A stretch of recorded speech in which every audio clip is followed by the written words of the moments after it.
இருந்தா ரொம்ப கஷ்டம். 2 பேர் இருந்தீங்கன்னா 2 பேரும் நீங்க பேசினா தான் ஒரு சந்தோஷமா இருக்கும். நான் பேச மாட்டேன், நீ அங்க உட்காரு, நான் அங்க உட்கார்றேன், அப்படியே உட்கார்ந்துட்டு போயிட்டா ஒரு மனமகிழ்ச்சியே இருக்காது, ஒரு த்ரில்லிங்காவே இருக்காது. இப்போ ஆண்டவர் நானும் நீங்களும் அவரோடு கூட பேச வேண்டும் என்று சொல்லி அவர் விரும்புகிறார். அதுதான் ஜெபம்.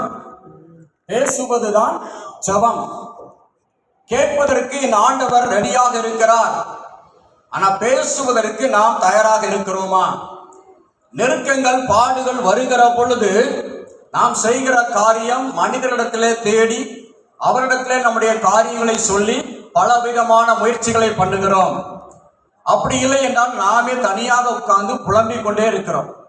தேவன் ஒருவர் இருக்கிறார், என்னை ரட்சித்தவர், படுகூலியிலிருந்து என்னை தூக்கி எடுத்த தேவன் ஒருவர் இருக்கிறார் என்று சொல்லி நாம் அநேக நேரத்திலே மறந்து விடுகிறோம். ஆண்டவரை ஒரு உயிரற்ற பொருளாக நினைத்து விடுகிறோம். ஆண்டவர் இருக்கிறதையே மறந்து விடுகிறோம். ஆனா ஆண்டவர் இருக்கிறார். என்னுடைய சத்தத்தை அவர் கேட்கிறார். என்னுடைய ஜெபத்திற்கு என்னுடைய அப்பாவுடைய செவிகள் எப்பொழுதும் திறந்தே இருக்கிறது என்று விசுவாசிக்கிறவன் அவன் இயேசுவை நோக்கி கூப்பிடுவான். அல்லேலூயா. அப்பொழுது ஆண்டவர் சொல்லுவார், மகனே மகளே நான் இதோ இருக்கிறேன். அப்படித்தான் ஆண்டவர் கிரியை செய்ய முடியும். நம்முடைய நெருக்கத்திலே நெருங்கி நிற்கிற தேவன் நம்முடைய ஜெபத்தை கேட்டு நம்முடைய சூழ்நிலையை மாற்றுகிறவராக, நமக்கு சமாதானத்தை ஜெயத்தை கொடுக்கிறவராக அவர் இப்பொழுதும் ஜீவனோடு இருக்கிறார். தாவீதுடைய வாழ்க்கையை நாம் முதலாவது பார்க்கிறோம். தாவீது ராஜாவாக அபிஷேகம் பண்ணப்பட்டவன் தான். ஆனாலும் உடனடியாக அவனால் ராஜாவாக மாற முடியவில்லை. அநேக விதமான பிரச்சனைகள், பாடுகள், தவிப்புகள், நெருக்கங்கள். தாவீது யூதாவுடைய ராஜாவாக மாறுவதற்கு முன்பதாக ஆரம்பத்திலே அவனோடு சில 100 பேர் இருந்தார்கள். ஒரு 400 அப்புறம் 600 பேர் இருந்தாங்க. தாவீதோடு கூட 600 பேர், 600 persons, 600 பேர் தாவீதோடு கூட இருந்து அவர்கள் காரியங்களை செய்து கொண்டிருந்தார்கள். வனாந்தரத்தில் அலைந்து தெரிந்து கொண்டிருந்தான். இஸ்ரவேலின் ராஜாவாக அவன் முடிசூட்டப்படவில்லை. ஆனாலும் எத்தனையோ பாடுகள் நெருக்கங்கள் வந்த பொழுதும் அவன் தேவனை விட்டு பிரியவில்லை. அவன் எப்பொழுதும் தேவனோடு கூட தான் இருந்தான். 1 சாமுவேலின் புஸ்தகம் 30வது அதிகாரத்தை எடுத்துக்கொள்வோம். 1 சாமுவேலின் புஸ்தகம் 30வது அதிகாரம் 6வது வசனத்தை வாசிப்போம். தாவீது மிகவும் நெருக்கப்பட்டான். சகல ஜனங்களும் தங்கள் குமாரர் குமாரத்திகள் நிமித்தம் மனக்லேசமானதினால் அவனை கல்லறிய வேண்டும் என்று சொல்லிக் கொண்டார்கள். தாவீது தன் தேவனாகிய கர்த்தருக்குள்ளே தன்னை திடப்படுத்திக் கொண்டான். அல்லேலூயா. இங்கே தாவீதுக்கு ஒரு நெருக்கம் வருகிறது. அநேக விதமான நெருக்கங்கள். தாவீதுடைய நெருக்கங்களை பேசினா விடிய விடிய பேசிக்கிட்டே இருக்கலாம். ஆனா ஒரு காரியத்தை நான் சொல்லுகிறேன். தாவீது தன்னுடைய மக்களோடு, தன்னுடைய மனைவிமார்களோடு, 2 மனைவிகள், மற்ற கூட இருந்த ஆட்களுடைய மனைவிகள், பிள்ளைகள் என்று சொல்லி அவருடைய ஆடுகள் எல்லாமே, கழுதைகள் எல்லாம் இருக்கிறது. இவன் ஒரு வேலை நிமித்தமாக பெலிஸ்தர் ராஜாவை சந்தித்து விட்டு திரும்புகிற பொழுது அவன் வசித்து வந்த அந்த சிக்லாக் என்கிற பட்டணத்தின் மீது அமலேக்கியர்கள் வந்து யுத்தம் பண்ணி, இவர்கள் இல்லாத நேரத்திலே, அந்த போர் வீரர்கள் ஆண் மக்கள் இல்லாத அந்த நேரத்திலே எல்லா அவருடைய மனைவிமார்களையும் பிள்ளைகளையும் அவர்களுக்கு உண்டான பொருட்களை எல்லாவற்றையும் கொள்ளையடித்துக் கொண்டு அவர்கள் போய்விட்டார்கள். திரும்பி வருகிற பொழுது இந்த சிக்லாக்கிற பட்டணம் தீப்பற்றி எரிந்து கொண்டிருக்கிறது. பிள்ளைகளை காண முடியவில்லை, மனைவிமார்கள் இல்லை, ஆடு மாடுகள் இல்லை, எல்லாம் போயிட்டு, கழுதைகள் இல்லை, எல்லா சொத்துகளும் சூறையாடப்பட்டு விட்டன. அதை வந்து பார்க்கிறார்கள். பார்த்த மாத்திரத்தில் அவர்களுக்கு என்ன வந்திருக்கும்? உங்களுக்கு ஒரு நியூஸ் இப்படி வந்துச்சுன்னா, நமக்கு ஒரு நியூஸ் வந்தா என்ன பண்ணுவோம்? முதல் இடத்துல என்ன பண்ணுவோம்? ஐயோ அப்படிதானே வரும் சவுண்டு. ஐயோன்னு அப்புறங்க தலைவலிக்கும், கண்ணில் இருந்து என்ன வரும்? கண்ணீர் வரும், கண்டிப்பா வரும். பார்த்த உடனே பாருங்க, 4வது வசனம் சொல்லுது, தாவீதும் அவனோடு இருந்த ஜனங்களும் அழுகிறதற்கு தங்களில் பலனில்லாமல் போக மட்டும் சத்தமிட்டு அழுதார்கள். சத்தமிட்டு அழுதார்கள். தாவீதும் அழுதான். ஆனா அந்த தாவீதோடு கூட தான் ராஜாதி ராஜாவாகிய கர்த்தாதி கர்த்தர் கூட இருந்தார். ஆண்டவர் கூட இருக்கிற பொழுதே ஒரு பிரச்சனை, ஒரு நெருக்கம். நாம நினைத்துட்டு இருக்கிறோம், ஆண்டவரை ஏற்றுக்கொண்டு விட்டா, ஆண்டவராக இயேசு நம்முடைய இருதயத்திலே வந்து விட்டா எனக்கு எந்த நெருக்கமும் வராது, ஆசீர்வாதத்தின் மேல ஆசீர்வாதம் தான் வரும், எப்போதும் மகிழ்ச்சியா இருப்பேன் அப்படி நீங்க நினைக்க கூடாது. சில நெருக்கங்கள் வாழ்க்கையிலே வருவது அவசியம். நெருக்கங்கள் வருகிற பொழுது நம்முடைய ஆண்டவராக இயேசு நம்மோடு இன்னும் நெருங்கி சேர்கிறார், நம்மை ஆசீர்வதிக்கும்படியாக. அல்லேலூயா. நம்முடைய கண்ணீரை மாற்றும்படியாக, நம்மை மகிழ்விக்கும்படியாக ஆண்டவர் விரும்புகிறார். அந்த நேரத்தில் நடப்பது என்னன்னா, நாம ஆண்டவருக்கென்று உருவாக்கப்படுகிறோம். ஆண்டவருக்கென்று உருவாக்கப்படுகிறோம். இன்னும் ஆண்டவரை கட்டியாக பிடித்துக் கொண்டு ஓடுவதற்கு ஏற்ற பலனை நாம் பெற்றுக்கொள்கிறோம். அதுதாங்க பெரிய ஆவிக்குரிய ஆசீர்வாதம். அல்லேலூயா. அதை கொடுப்பதற்காகத்தான் நம்மை ஒரு லெவலில் இருந்து அடுத்த லெவலுக்கு கொண்டு போகும்படியாகத்தான் ஆண்டவர் விரும்புகிறார். எனவே உங்களுக்கு இருக்கிற நெருக்கங்களை குறித்து நீங்கள் ஒருபோது கவலைப்படாதிருங்கள். ஆனால் நீங்க செய்யக்கூடிய காரியம், நீங்கள் ஜெபிக்க வேண்டும். சோர்ந்து போகாமல் ஜெபிக்க வேண்டும். அந்த நெருக்கம் மாறுகிற வரைக்கும் நீங்கள் ஜெபிக்க வேண்டும். இதான் வாசித்தோம். அந்த ஏழை விதவை லூக்கா 18வது அதிகாரத்துல ஒரு அநீதியான நியாயாதிபதி, அவன்கிட்ட போய் நீதிக்காக நிற்கிறான். ஆனா அவன் சட்டம் பண்றான். தொந்தரவு தாங்க முடியல. அந்த விதவை தொந்தரவு பண்ணிட்டேன்னு இருக்கிறான். அவளுக்கும் அவளுடைய பகையாளிக்கும் ஒரு பிரச்சனை. எப்படியாவது தீர்த்து வையான்னு சொல்றா. எனக்கு மனசே இல்லை. ஆனா கடைசியில் என்ன பண்றான்? தொந்தரவு தாங்க முடியல அப்படின்னு சொல்லி என்ன பண்றான்? கூப்பிட்டு நியாயம் விசாரிச்சு நீதி செய்கிறான். அப்போதான் ஆண்டவர் சொல்றாரு, அநீதியான மனசை செய்யறதை பாருங்க. ஆனா நம்முடைய தேவன் நீதியுள்ள நியாயாதிபதி. அல்லேலூயா. அவர் நம்முடைய ஜெபத்துக்கு பதில் கொடுக்கிற தேவன், நீதி செய்கிற தேவன். எனவே நாம நம்பிக்கையோடு விசுவாசத்தோடு நம்ம என்ன பண்ணோம்? ஜெபிக்க வேண்டும். எதுவரை ஜெபிக்க வேண்டும்? நம்முடைய நெருக்கங்கள் ஒடுக்கங்கள் மாறுகிற நாள் வரையிலும் நாம் ஜெபிக்க வேண்டும். எவ்வளவு தூரம் அழ முடியுமோ அழுது ஜெபிக்க வேண்டும். தாவீது பாருங்க, அவனோ என்று அழுகிறான். எல்லாரும் அழுகிறாங்க. இந்த நேரத்துல தான் பிரச்சனை வருது. இவனால தானே நமக்கு இந்த பிரச்சனை. இவனால தான். இவன் அங்க போனான் பெலிஸ்தர் தேசத்துக்குள்ள, அந்த ராஜாவை மீட் பண்ண. அந்த நேரத்துல இவன் நம்மளை கூட்டிட்டு போயிட்டான். 600 பேர் நம்ம என்ன பண்ணிட்டோம்? இவனை பின்பற்றியே போயிட்டோம். இதனால தான் நம்ம பிள்ளையெல்லாம் நம்பிக்கையோடு விட்டு போனோம். இவனை பின்பற்றி போனதுனால தான் அவங்க என்ன பண்ணிட்டாங்க? அமலேயர்கள் நம்ம கொண்டாட்டிய பிள்ளையெல்லாம் குடிச்சிட்டு போயிட்டாங்க. இனிமேல் என்ன வாழ்வதற்கு என்ன இருக்குது? மனைவி இல்ல, பிள்ளைகள் இல்ல, சொத்துக்கள் இல்ல, நான் மட்டும் இருந்து என்ன பண்றது? நானும் சாகலாம் போல. அதுக்கு காரணமா இருந்தது யாரு? இந்த தாவீது தான். இவனை விடக்கூடாது அப்படின்னு என்ன பண்றாங்க? நம்ம எல்லாரும் சேர்ந்து என்ன பண்ணோம்? கல்லால எரிஞ்சவனை கொன்றணும். எப்படி இருக்கும் பாருங்க. அது வரைக்கும் தாவீதை நம்பி வந்தவர்கள், தாவீதோடு உண்டு உறங்கினவர்கள், தாவீது பேரை சொன்னாலே அங்க எல்லாம் வனாந்தரமே அலரும். அவன் போற இடத்துல எல்லாம் அவ்வளவு உபசரிப்பு. அந்த நேரத்தில் அனுர் போசித்தார். இவன் தான் எல்லாத்துக்கும் காரணம். இதுவரைக்கும் சுகமா அவன் பின்னா இருந்துட்டு பிரச்சனைன்னு வந்த பிறகு என்னாச்சு? இவனை கல்லெறிந்து கொள்ள வேண்டும். இதுதாங்க பிரச்சனை. இன்னைக்கு நமக்கும் இப்படிதான் நடக்கும். என்னைக்குமே நான் சொல்லுவேன், வெளியிலிருந்து ஒருத்தர் மூலம் பிரச்சனை வந்தா கூட நம்ம தாங்கிக்கிடுவோம். ஆனா உள்ள இருக்கிறவங்க கல்லெடுத்து அடிக்கும் போது தாங்க முடியாது. இயேசுநாதருடைய 12 சீசர்ல ஒருத்தர் யூதாஸ் எழுப்பிட்டான். பிரதான ஆசாரியர்கள், பரிசேயர்கள், சதுசேயர்கள் எல்லாம் பண்ணாங்க, கேலி பண்ணாங்க, பேய் பிடித்தவன் என்று சொன்னாங்க. எல்லாத்தையும் ஆண்டவர் தாங்கிக்கிட்டாரு. ஆனா உள்ள இருக்கிற யூதாஸ் என்ன பண்ணா, எழுந்து காட்டி கொடுக்க 30 வெள்ளிக்காசு வாங்கிட்டான். எவ்வளவு வேதனை ஆண்டவருக்கு. இன்னைக்கு பிசாசு அப்படிதான் கிரியை செய்வான். உள்ள இருந்தும் ஆளை எழுப்புவான். நம்ம யாரை நம்பிட்டு இருக்கோமோ அவன் மைண்ட மாத்தி அவனைத்தான் நமக்கு எதிராக எழுப்புவான்.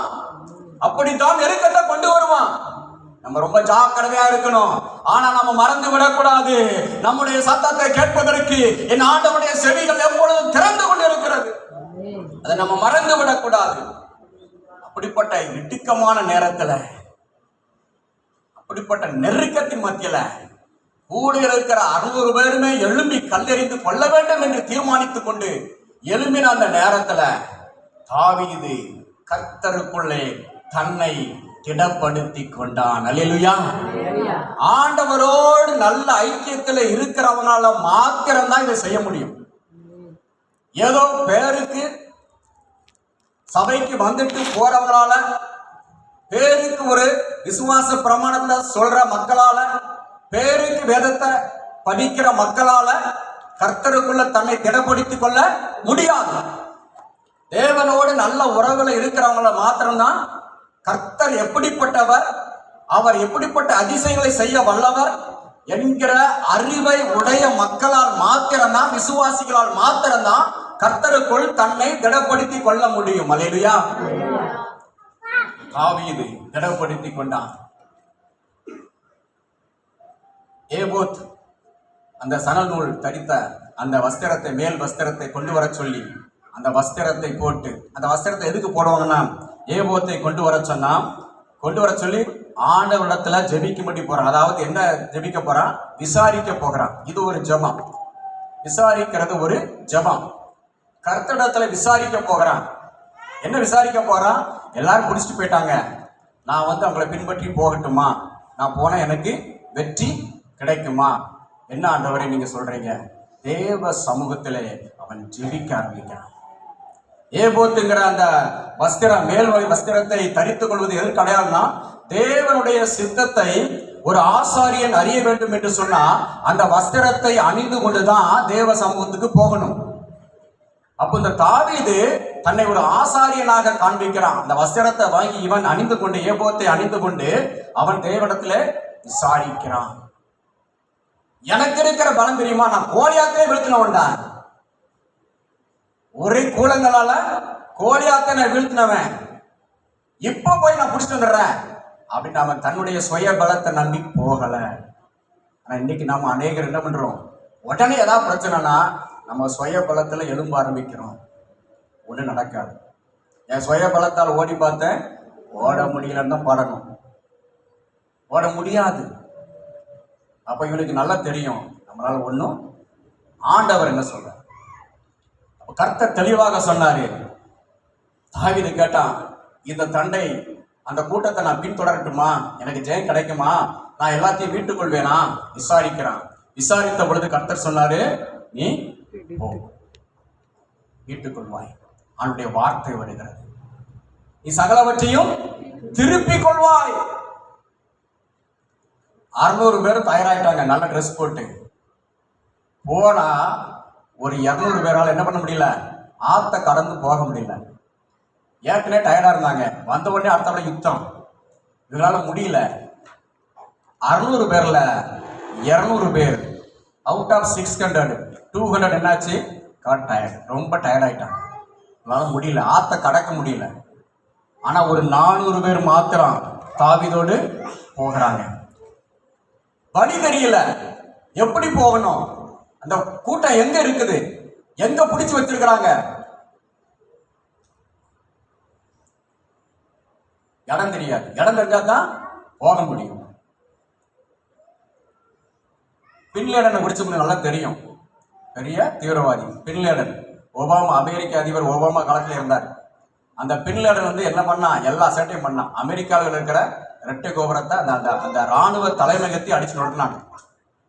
அவன் வந்து எங்கே போய் பதுங்கியிருந்தான்? பாகிஸ்தான்ல பதுங்கியிருந்தான் ஒரு இடத்துல. ஆனால் கரெக்டா கண்டுபிடிச்சி கரெக்டா போட்டு தட்டாங்க அமெரிக்கா பட. அப்போ அவன் எங்க இருக்கிறான்னு தெரிஞ்சா தான் என்ன பண்ண முடியும்?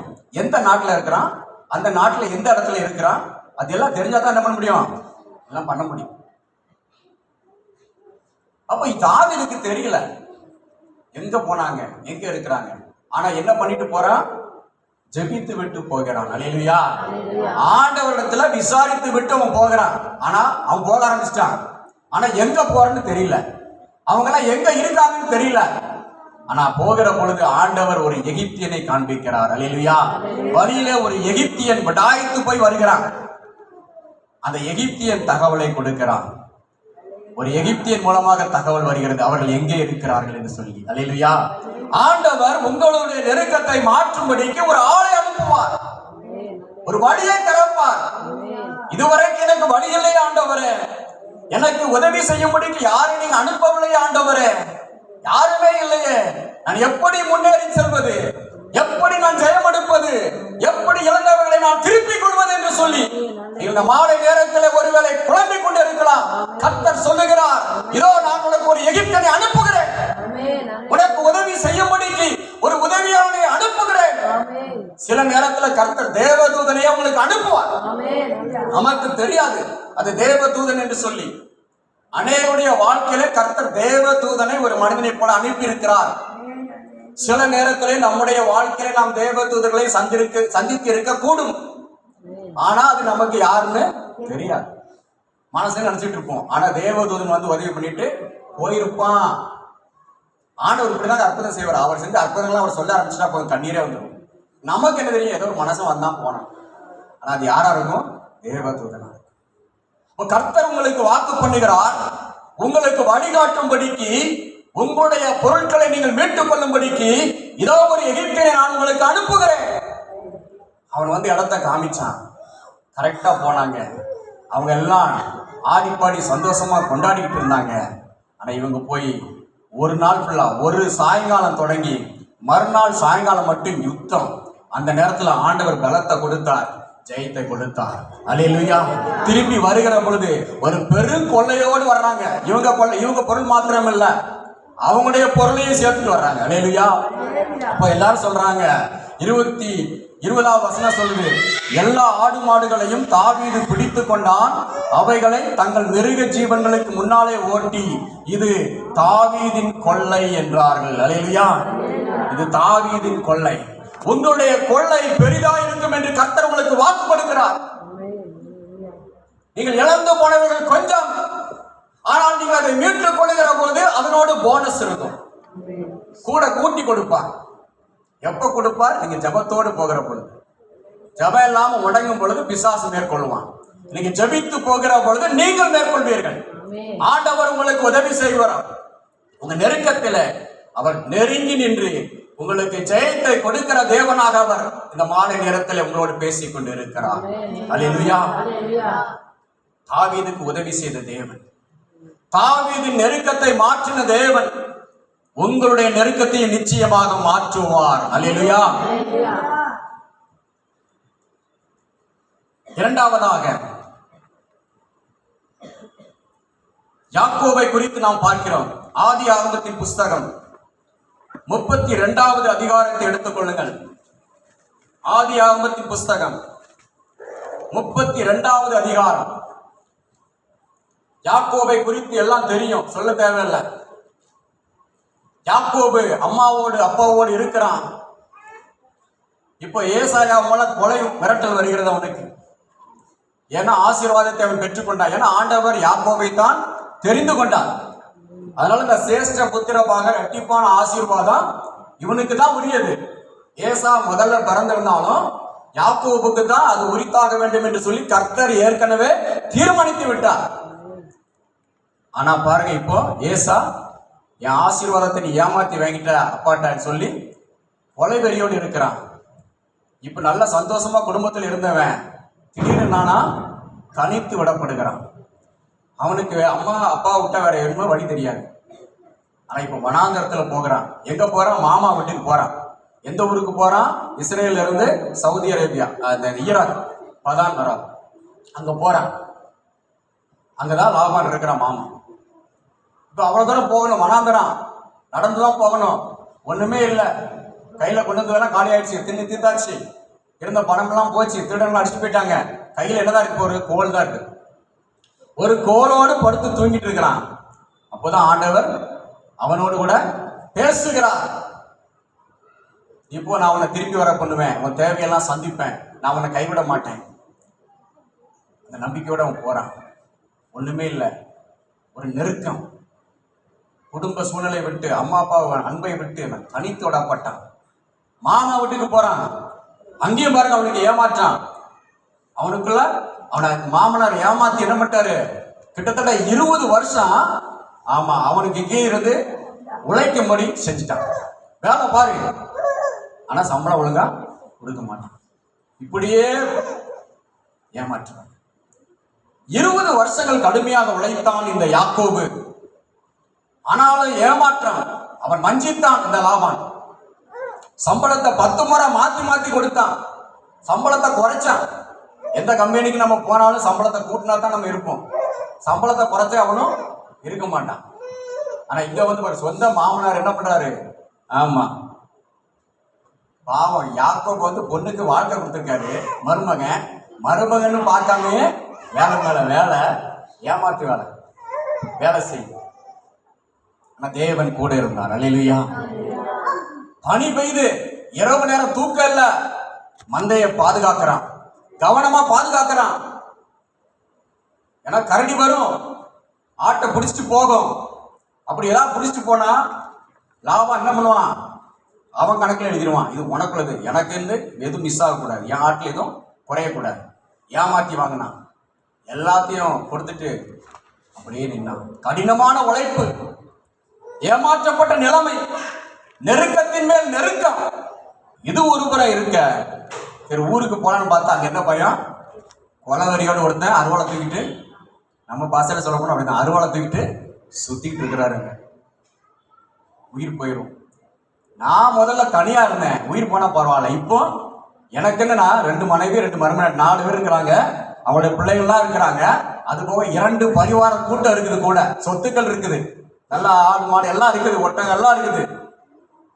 ஏசா வந்தா எல்லாம் போயிருமே, என் பிள்ளைங்கள்லாம் செத்துருவாங்களே, என் மனைவிமார்கள்லாம் கொன்றுவாங்களே. நமக்குள்ள ஒரு பயம், நெருக்கம், உயிர் பயம்.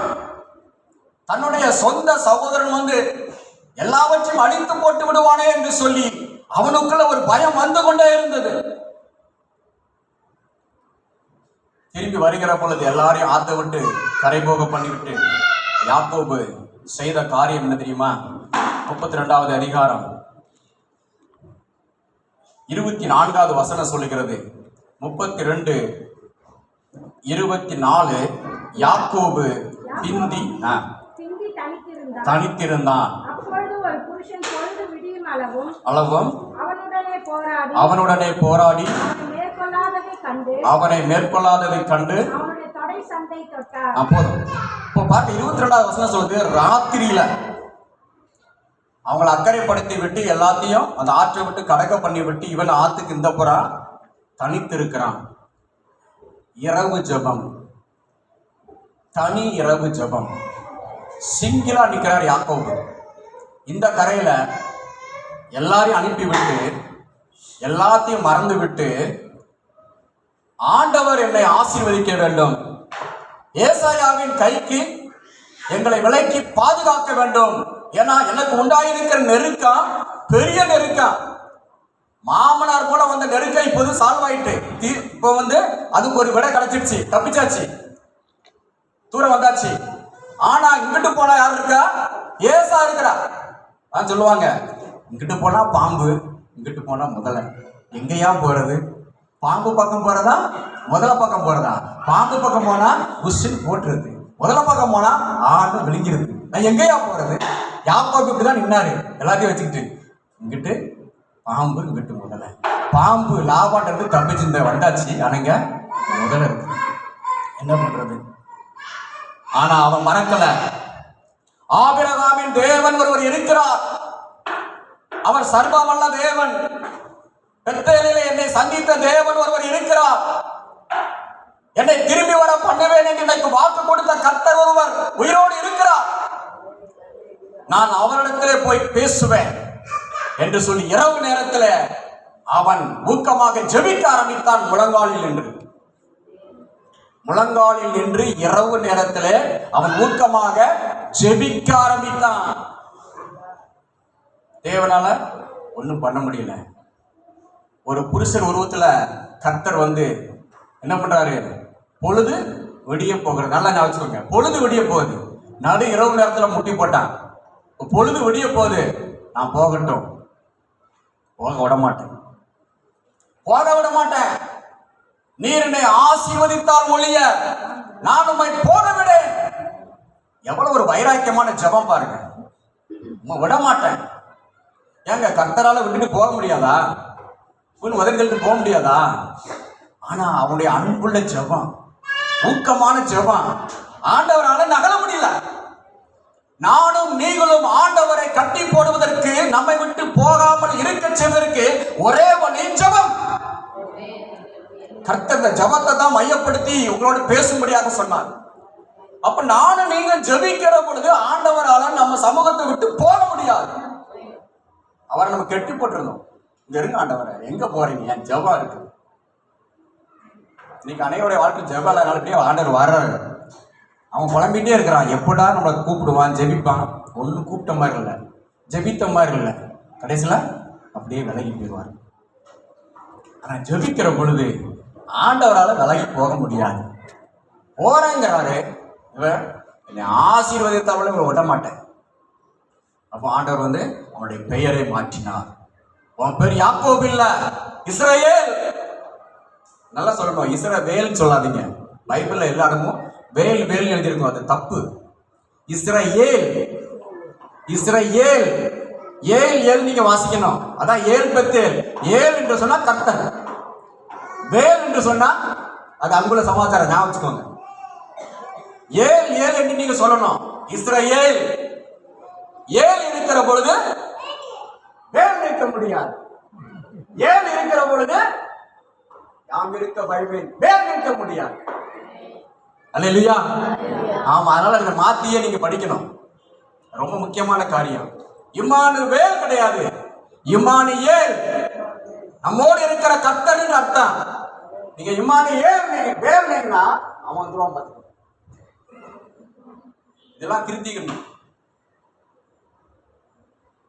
அப்ப இஸ்ரவேல் அப்படின்னு என்ன அர்த்தம்னா, நான் இஸ்ரவேலுடைய கர்த்தர். நான் இஸ்ரவேலுடைய கர்த்தர் அர்த்தம். நான் யாக்கோபுடைய கர்த்தர். ஆண்டவர் சொல்றாரு பாருங்க, நான் யார் தெரியுமா? நான் யாக்கோபுடைய கர்த்தர். நாம சொல்றோம் இயேசுக்கு அப்பா அப்படின்னு சொல்றதை விட இயேசு வந்து இவன் என் புள்ள. அது எப்படி இருக்கு பாருங்க. நான் வந்து இயேசுனுடைய அப்பா, இயேசுனுடைய தேவன் சொல்வதை காட்டிலும் இயேசு இறங்கி வந்து ஜான் பிரபாகரன் என்னுடைய பிள்ளை அப்படின்னு அவர் சொல்ல வேண்டும் என்று சொன்னா, என்கிட்ட அவர் எதிர்பார்க்கிறது ஊக்கமான ஜெபம். நான் ஜெபித்தா எனக்கு அந்த பாக்கியம், நான் ஜெபிக்கலனா எனக்கு அந்த பாக்கியம் கிடையாது. அவர் இறங்கி வந்து சொல்லணுங்க, எவ்வளவு ஆசீர்வாதம். சிஎம் வந்து இப்போ வந்து நீங்க வந்து சிஎம், எனக்கு தமிழ்நாட்டோட சிஎம், தமிழ்நாட்டோட சிஎம் அப்படின்னு நீங்க சொல்றீங்க. அதை விட சிஎம் உங்க வீட்டுக்கு வந்து நம்மாலே அப்படி உட்காந்து ஒரு டீ சாப்பிட்டு போனா எப்படி இருக்கும்? அவ்வளவுதான். 2 நாள் தூங்க மாட்டீங்க, 2 நாள் தூங்க மாட்டீங்க. ஆனா இங்க யாக்கோபு அவன் தூங்காம ஜெபித்ததுனால ஆண்டவரை அவன் உட்கார விடல. ஆண்டவரை உட்கார விடக்கூடாது. அப்ப நம்முடைய ஜெபம் ஆண்டவரை இறுக பிடித்துக் கொள்ளும். அப்பொழுது ஆண்டவர் நம்முடைய பெயரை மாற்றி ஆசீர்வதிப்பார். இப்ப பாருங்க, எல்லாம் போது. தேவன் அவனுக்கு ஞானத்தை கொடுத்தார், வெகுமதிகளை கொடுத்து அனுப்புகிறான். முன்னாடி ஏசா வருகிறான். இவனுக்கு பக்குன்னு இருக்குது, ஆனால் ஒரு நம்பிக்கை. அவன் கர்த்தருக்குள் தன்னை திடப்படுத்தி கொண்டான். ஒரு நம்பிக்கை வந்துடுச்சு. ஏன்னா கர்த்தரை முகமுகமா பார்த்துட்டான். அதான் பெனியல் பேர் வச்சான். தேவனை முகமுகமாய் கண்டான் என்று எழுதப்பட்டிருக்கிறது. அப்போ நம்பிக்கையோட போறான். ஆனா போன பொழுது நடந்தது என்ன? அங்க 33வது அதிகாரம் 4வது வசனத்தை வாசிங்க. 33:4. அப்பொழுது ஏசா எதிர்கொண்டு ஓடி வந்து அவனை தழுவி அவன் கழுத்தை கட்டிக்கொண்டு அவனை முத்தம் செய்தான். இருவரும் அழுதார்கள். அல்லேலூயா. ஆண்டவர் அவனுடைய நெருக்கத்தை இப்படியாக மாற்றுகிறார். கொலைவெறியோடு அலைந்தவனுக்குள்ளே பாசத்தை ஊற்றுகிறார். அவன் கட்டி தழுவி முத்தமிடக்கூடிய விதத்துல ஆண்டவர் அங்கே கிரியை செய்கிறார். நம்முடைய ஜெபம், நம்முடைய சொந்தக்காரங்க எவனா இருப்பாங்க. இப்படி இன்னைக்கு நடக்குது பிரச்சனை எங்கன்னு பார்த்தா சொத்து பிரச்சனை தான். அநேக குடும்பங்கள் நான் பார்த்துருக்கிறேன். சொத்து பிரச்சனை நிமித்தம் சொந்த சகோதரனை போட்டு தள்ளுறாங்க. ரொம்ப வேதனைக்குரிய ஒரு சம்பவத்தை நான் வாசித்தேன். அண்ணன் தம்பி இருக்கிறாங்க, பக்கத்து வீடு. அந்த அண்ணனுக்கு ஒரே ஒரு பையன், சின்ன பையன். திடீர்னு அந்த பையனை காணல. எல்லாம் தேடுறாங்க. போலீஸ் எல்லா இடமும் தேடிட்டு போறாங்க. ஆனா கண்டுபிடிக்க முடியல. கடைசியில பார்த்தா இந்த அண்ணங்காரன் இந்த தம்பிக்கார வீடு இருக்குது. இப்ப பெட்ரூம்ல பாத்தீங்கன்னா அந்த பெரிய ஸ்பீக்கர் இருக்குது. பெரிய ஸ்பீக்கர் வச்சிருக்கான். அவன் தொழில தான் நினைக்கிறேன். ஒரு ஸ்மெல் வருது. ஸ்மெல் வந்தோன்னு அவங்க என்ன பண்றாங்க, உள்ள போய் செக் பண்ணி பார்த்தா அந்த ஸ்பீக்கருக்குள்ள உடைச்சி அந்த பையனை எடுத்தாங்க. அந்த பையனை பாருங்க, சின்ன பையனை எதுக்குள்ள மறைச்சு வச்சிருக்கான்? ஸ்பீக்கருக்குள்ள. ஏன்னா வெளியில தூக்கிட்டு போக முடியல, எல்லாம் ஆட்கள் நடமாட்டம் அதிகமா இருக்குது. அதனால உள்ளே அந்த பையன் பணமா இருக்கிறான். அந்த அண்ணங்காரன் தம்பியை பார்த்து அழுதான். ஏன்டா இப்படி பண்ணிட்டேன் என் பிள்ளைக்கு, நான் என்னடா பண்ணேன்? அப்புறம் விசாரிச்சாதான் தெரிஞ்சது என்ன பிரச்சனை? சொத்து பிரச்சனை. எனக்கு வராம அண்ணன் நம்ம அண்ணனுக்கு போது எனக்கு தரல. சொத்து பிரச்சனைக்காண்டி என்ன பண்ணா, அண்ணனோட ஒரே பையனை பண்ணிட்டான். எவ்வளவு மோசமான சம்பவம் பாருங்க. நடக்குது இன்னைக்கு. நம்முடைய பிள்ளைகளின் மீது, நம்முடைய சொத்துக்களின் மீது எந்த ஒரு மனிதனும், எந்த ஒரு சொந்தங்களும் கை வைத்து பார்க்க கை வைக்க கூடாத அளவுக்கு தேவனாகிய கர்த்தர் நம்முடைய பிள்ளைகளை பாதுகாக்க வேண்டும் என்று சொன்னார். ஆண்டவரை நோக்கி நாம் ஜெபிக்க வேண்டும். அவர்தான் நம்முடைய பாதுகாப்பு. நம்முடைய பிள்ளைகளை பாதுகாக்கிறவர், நம்முடைய சொத்துக்களை பாதுகாக்கிறவர், நம்முடைய சொந்தங்களுடைய தந்திரங்களுக்கு விலக்கி நம்மை பாதுகாக்கிறவர் ஆண்டவராகிய இயேசு கிறிஸ்து. அல்லேலூயா. அதனால எல்லா சொந்தக்காரங்களையும் நம்பிராதீங்க. ஆனா சொந்தக்காரங்களுக்காக என்ன பண்ணுங்க, ரட்சிப்புக்காக ஜெபம் பண்ணுங்க. அல்லேலூயா. பாசமா பேசுவான், ஆனா சொத்து மேல ஒரு கண்ணு இருக்கும். சொத்து கிடைக்கலன்னா அவன் பிள்ளைய அழிக்க பார்ப்பான். ரொம்ப நடக்குது. யாக்கோபுடைய நெருக்கத்தை ஆண்டவர் மாற்றினார். ஜெபத்தின் நிமித்தம் சோர்ந்து போகாமல் ஜெபித்ததின் நிமித்தம் ஏசாயாவின் மனதை மாற்றினார். அவன் சமாதானமாகும்படி கர்த்தர் செய்தார்.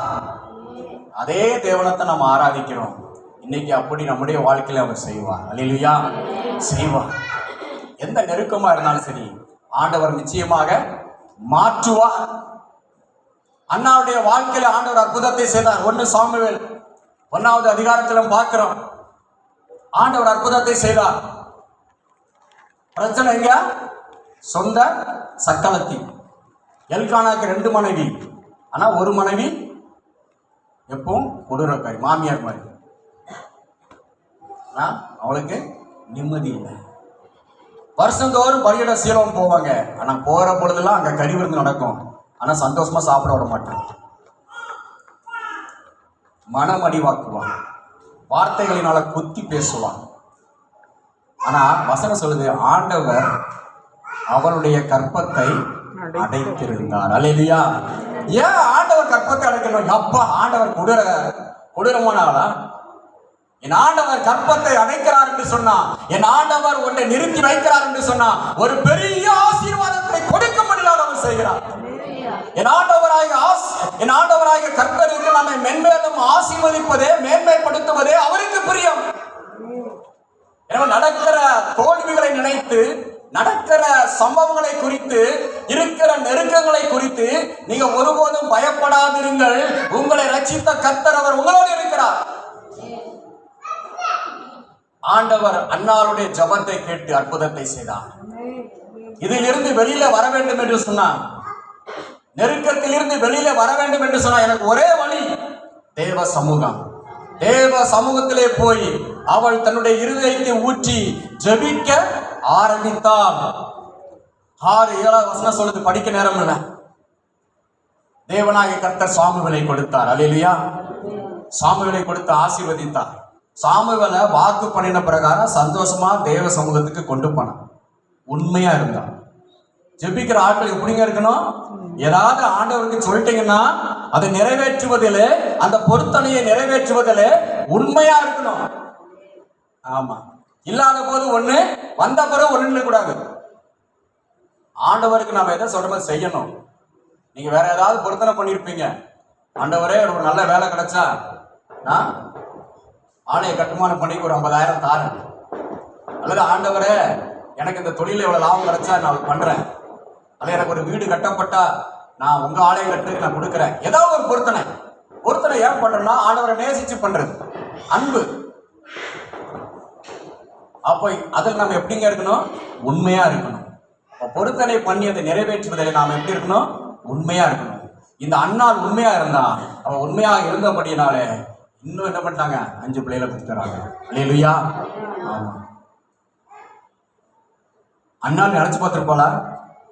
நினைச்சே பார்க்கல. ஆண்டவர் நினைக்கிறதே வேற. நம்ம அடுத்த லெவல்ல கொண்டு போய் ஆசீர்வாதமாய் வைப்பது கர்த்தருக்கு பிரியம். ஆனா ஆண்டவர் நம்மிடத்திலே ஒன்றை எதிர்பார்க்கிறார். அற்புதம் செய்வது அவருக்கு லேசான காரியம். நம்முடைய நெருக்கங்களை மாற்றுவது அவருக்கு மிக லேசான காரியம். ஆனால் ஆண்டவர் நம்மிடத்திலிருந்து ஒன்றை எதிர்பார்க்கிறார். நம்மை உருவாக்கும்படி கர்த்தர் விரும்புகிறார். அண்ணாவுடைய கண்ணீரை மாற்றினார். அதுக்கப்புறம் அந்த பெண்ணினால் சக்களத்தை எங்க போனானே தெரியல, அட்ரஸே இல்லை.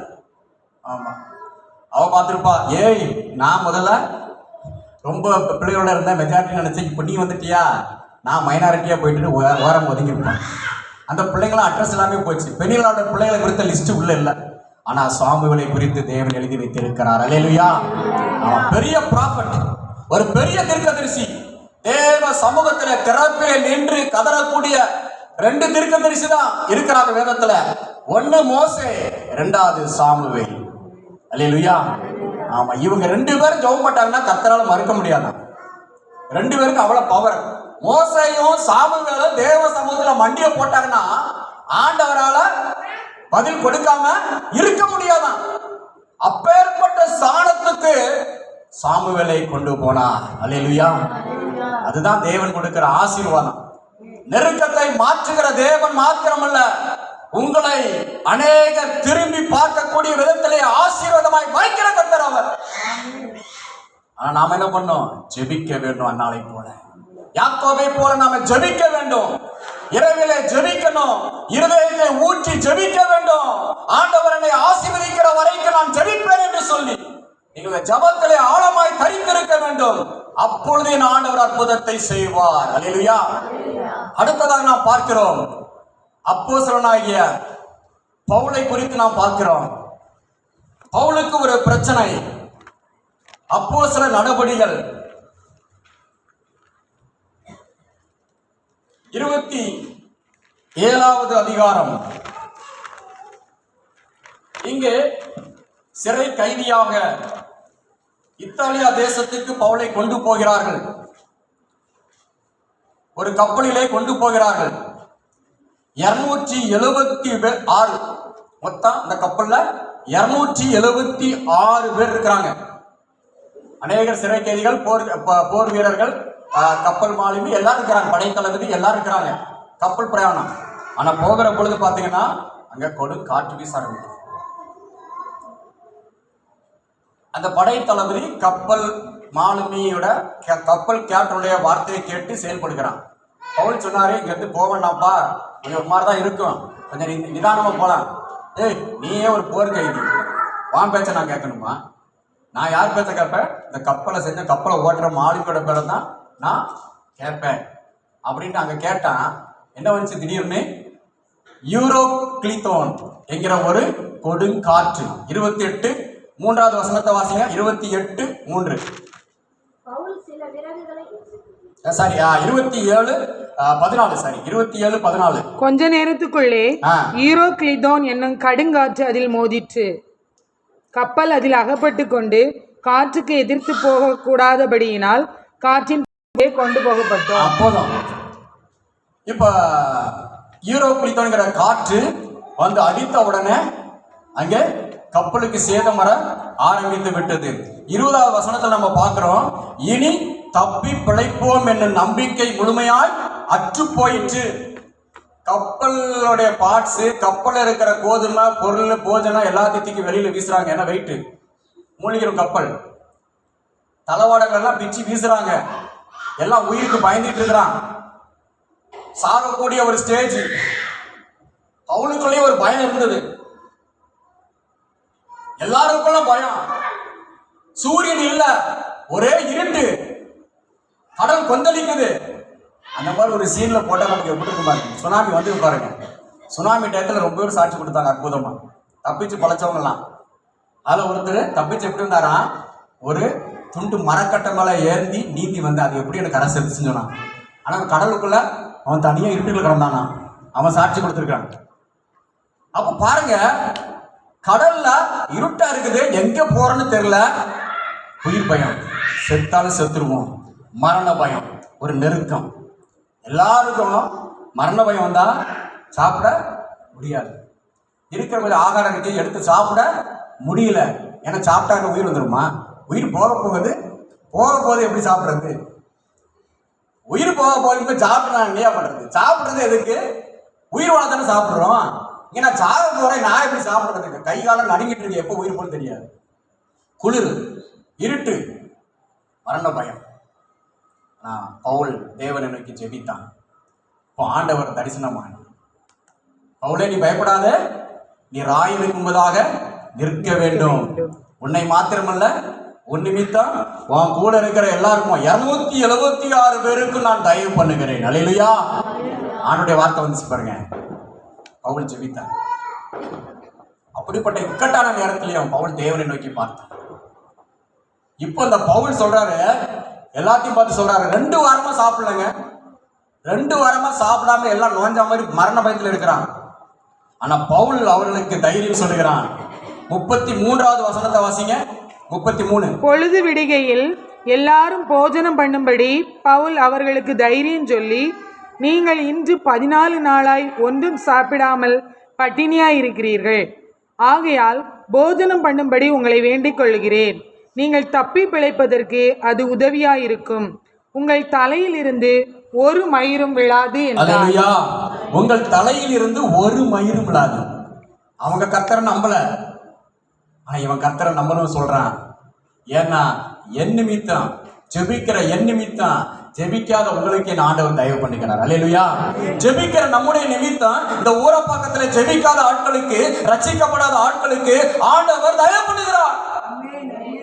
நம்ம ஜெபிக்கிற பொழுது இந்த பட்டணத்தில் இருக்கிற ஜனங்கள் பாதுகாக்கப்படுவார்கள். அதுக்காக தான் ஆண்டவர் நம்மளை ஜெபிக்க சொல்றாரு. சுயநலமாவே ஜெபிக்க கூடாது. அவருடைய கண்கள் எல்லாம் 275 பேர், இவனை சேர்த்தா 276. அந்த 275 பேருமே தான் இருந்தது. யாரும் செத்துறக்கூடாது, எல்லாரும் பாதுகாக்கப்படணும். அந்த உணர்வு நமக்கு இருக்கணும். அந்த உணர்வு பவுலுக்குள்ள இருந்தபடினால தான் ஆண்டவர் தரிசனமாகி தைரியப்படுத்தினார். அல்லேலூயா.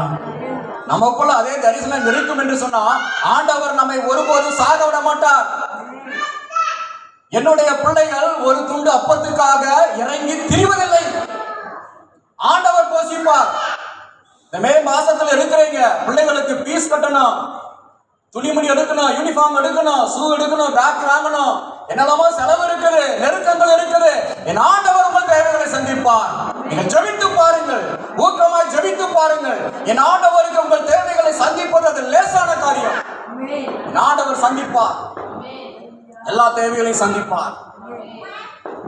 மரண பயம் ஆண்டவர் அற்புத விதமாய் நடத்தினார். எல்லாரும் தப்பு வைக்கப்பட்டார்கள். கடைசி வசனம் சொல்லுது 44, இவ்விதமாய் எல்லாரும் தப்பி கரை சேர்ந்தார்கள். அல்லேலூயா. கரை சேர்ந்தார்கள். ஆண்டவர் நம்முடைய படைகளே இருக்கிற பொழுது நாம் கரை சேருவோம், நாம் தப்பி பிழைப்போம். நான் சாவதில்லை. உங்கள் தலையில் இருக்கிற மயிரெல்லாம் எண்ணப்பட்டிருக்கிறபடினாலே நீங்கள் மற்றவர்களை பார்த்து சொல்லலாம், பவுலுடைய உங்கள் தலையில் இருந்து ஒரு மயிரும் விழாது. அப்போ நம்ம முதல்ல அறிக்கை பண்ணணும், ஏன் தலைமையில என்ன ஆண்டவர் எண்ணி வச்சிருக்கிறாரியா அப்படின்னு யாரால சொல்ல முடியுமோ அவங்க தான் மற்ற புறஜாதிகளை பார்த்து நீங்க சொல்ல முடியும், நான் ஜெபிக்கிறேன் உன் தலையிலிருந்து ஒரு மயிரும் விழாது. நமக்குள்ள என்ன போறாமன்னா, நாம ஜெபிச்சு இவன் ஆசீர்வாதத்தை பெற்றுக்கொள்ள கூடாது அப்படி நினைக்கவே கூடாது. அப்படி ஆண்டவர் இயேசு நினைச்சிருந்தாருன்னா நம்ம கதை எப்பவுமே முடிஞ்சிருக்கும். ஏன்னா அவன் ரட்சிக்கப்படல, அவனும் பாதுகாக்கப்படணும். நம்முடைய ஜபம் புறஜாதிகளை ரட்சிக்கும். அப்பான்னு வந்தாச்சு, கரைக்கு வந்து சொல்லி எடுத்துட்டு இருக்காரு, விறகுகளை பொறுக்கி அனல் மூட்டி கொஞ்சம் உட்காரலாம் அப்படின்னு எடுக்க போறாரு. அங்க என்ன பிரச்சனை, கட்டுவரின் பாம்பு கைய கடிச்சிட்டு மெலித்தாங்கிற தீவுல. அதான் 28வது அதிகாரம் 2வது வசனத்துல பாக்குறோம். அப்போ 3வது வசனம், திடீர்னு ஒரு கட்டுவரின் பாம்பு, ஒரு நெருக்கம் போச்சு, தப்பிச்சாச்சு. வந்து சேர்றதுக்குள்ள அடுத்த நெருக்கம். இன்னைக்கு அநேகர் சொல்லுவோம், கஷ்டப்பட்டு எப்படியோ வந்தேங்க, வந்து எப்படியோ கடன் அடைச்சி எல்லாம் வந்துட்டேன், அப்படியே வந்துட்டேன், அப்புறம் பார்த்தா வியாதியில படுத்துட்டேன். ஒரு நெருக்கத்திலிருந்து மீண்டு அடுத்த நெருக்கம். அந்த நெருக்கத்தில் இருந்து உங்களை மீட்ட அதே ஆண்டவர் தான் இந்த நெருக்கத்திலும் உங்களோடு இருக்கிறார். அல்லேலூயா. நெருக்கத்துக்கு நெருக்கம் மாறுபடுகிற தேவன் அல்ல. போன வருஷம் உங்களுடைய பிள்ளைகளுடைய பீஸை கட்ட உதவின கர்த்தர் தான் இந்த 2026 பீஸையும் கட்ட உதவி செய்வார். நேற்றும் இன்றும் என்றும் மாறாத தேவன் நம்முடைய தேவன். அவரை நாம மட்டுப்படுத்தவே கூடாது. நீங்க அப்படி அறிக்கை பண்ணணும். போன வருஷம் கட்டினாரு ஆண்டவர், இப்பவும் கட்டுவாரு. யூனிஃபார்ம் போன வருஷம் கொடுத்தாரு, இந்த வருஷமும் கொடுப்பாரு. நீங்க ஜெபிக்கணும், ஆண்டவர்கிட்ட கேட்கணும். தேவையை சனி ஆண்டவர்கிட்ட கேட்டு பாருங்க, ஆண்டவர் நிச்சயமா செய்வாருங்க. எனக்கு செஞ்சிருக்கிறாரு, எனக்கு செஞ்சிருக்கிறாரு. ஆண்டவர் உங்களுக்கு செய்வார்.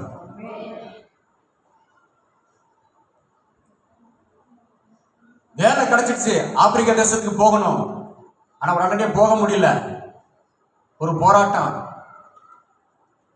திடீர்னு போக முடியாத ஒரு சூழ்நிலை. இப்போ இல்லாட்டி திருப்பி அனுப்பிச்சிட்டாங்க பேப்பர்ஸ் எல்லாம். மறுபடியும் காலேஜில் திருப்பி சேர்றேன், எல்லாரும் என்ன ஏறனமா பார்க்குறாங்க. தலையை தொங்க போட்டு தான் போனேன், இப்படியே இருந்துச்சு. ஆனால் ஆண்டவர் பலப்படுத்தினார். நான் கர்த்தருக்குள் என்னை திடப்படுத்தி கொண்டேன். எல்லாரும் ஒருமா பேசுனாங்க, எப்படி சார் உங்களால் ரிசைன் பண்ணீங்க, பதவியை ராஜினாமா பண்ணீங்க, வேலைக்கு எங்கே போறீங்க, மறுபடியும் வந்து சேர்ந்துட்டீங்க. அது தேவ தயவு. அல்லேலூயா. அந்த பிரின்சிபலுடைய உள்ளத்தில் ஆண்டவர் பேசினார். அவர் பேசி மறுபடியும் சேர்ந்துட்டார். 6 மாசம் ஆச்சு, ஆனா ஆண்டவர் சொன்ன வாக்கை நிறைவேற்றினார். 6 மாசம் நெருக்கத்தில் இருந்தேன். அந்த 6 மாசம் நெருக்கத்தை ஆண்டவர் மாற்றினாருங்க. அவர் அற்புதத்தை செஞ்சார். இதே சென்னையில் ஏர்போர்ட்ல வந்து ஃபிளைட் பிடிச்சி நான் வெளிநாடு போகும்படி கர்த்தர் கிருபை செய்தார். அல்லேலூயா. அவர் செய்வார். ஏன்னா நான் வந்து ஜெபித்து காத்திருந்தேன். நான் நம்பிக்கை வைத்திருக்கிற கர்த்தருக்குள்ளே நான் திடப்படுத்தி கொண்டேன். எத்தனை பேர் ஏளனமாய் பேசினாலும் கிண்டல் அடித்தாலும் என் ஆண்டவர் என்னை அவமானப்படுத்த விட மாட்டார். என்னை வெட்கப்படுத்தாத தேவன் அவர். இந்த ஆண்டவர் என்னை வெட்கப்படுத்தவில்லை. போய் சம்பாத்தியம் பண்ணும்படி ஒரு சொந்த வீட்டை கட்டும்படி கர்த்தர் செய்தார். அல்லேலூயா. ஒரு பைசா கடனே இல்லாம. இதெல்லாம் எப்படி சாத்தியம்? சாத்தியமே இல்லை. என் ஆண்டவரால் கூடும். நெருக்கத்தை மாற்றுகிற தேவன்.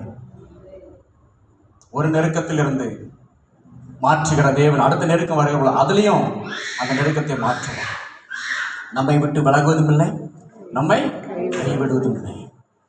வெறியின் பாம்பு கடித்த பிற்பாடும் அங்க பாம்பு விஷம் உள்ள ஏறலை. பாம்போடைய விஷத்தை முறிச்சு போட்டார் ஆண்டவர். அல்லேலூயா. எல்லாரும் பார்த்து ஆச்சரியப்பட்டு முதல்ல சொன்னாங்க, இவன் ஒரு கொலகார பாவி, இவன் ஒரு கொலகார பாவி. கப்பல்ல சேதத்துல எப்படியோ தப்பிச்சு வந்துட்டான், இங்க வந்து இந்த விஷப்பாம்பு கடிப்பட்டு சாக போறான். எல்லாரும் அவனை எப்படி பார்த்தாங்க, இவன் ஒரு குற்றவாளி, இவன் ஒரு படுவாவி, அப்படிதான் உலகம் சொல்லிச்சு. ஆனா கொஞ்ச நேரத்துக்குள்ள பாருங்க அந்த பாம்பை தூக்கி அக்னியில போட்டான். இவன் சாகல. இவன் ஜெபித்த பொழுது அந்த பட்டணத்தில் அநேகர் விடுதலை ஆக்கப்பட்டார்கள். அல்லேலூயா. இப்ப எல்லாரும் சொல்றாங்க இவன் தேவன். இதுவரைக்கும் என்ன சொன்னாங்க? படுவாவி, குற்றவாளி, அயோக்கியன் சொன்னாங்க.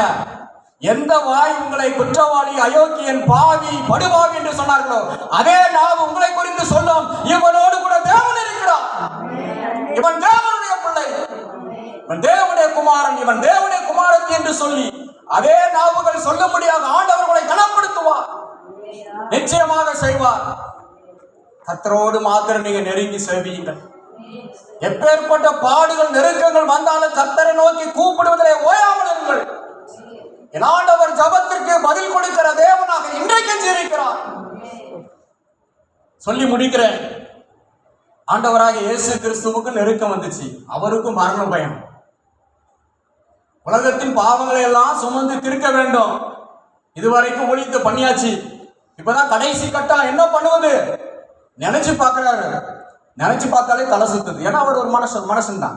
அந்த நேரத்துல நினைச்சு பார்க்கறாரு, எல்லாருடைய பாவம் என் மேல சுமத்தப்படும், இப்படியெல்லாம் என்ன அவமானப்படுத்துவாங்க, சிலுவையில நான் இப்படியாக அவமானப்பட்டு நான் மறிக்க வேண்டும், எவ்வளவு ஒரு கொடூரமான சாவு, நான் எப்படி இதை சமாளிப்பது, நான் என்ன செய்வது என்று சொல்லி ஆண்டவர் ஒரு மரண பயத்தோடு, அந்த பயத்தோடு கூட அவர் இருந்தார் கெத்செமனி தோட்டத்துல.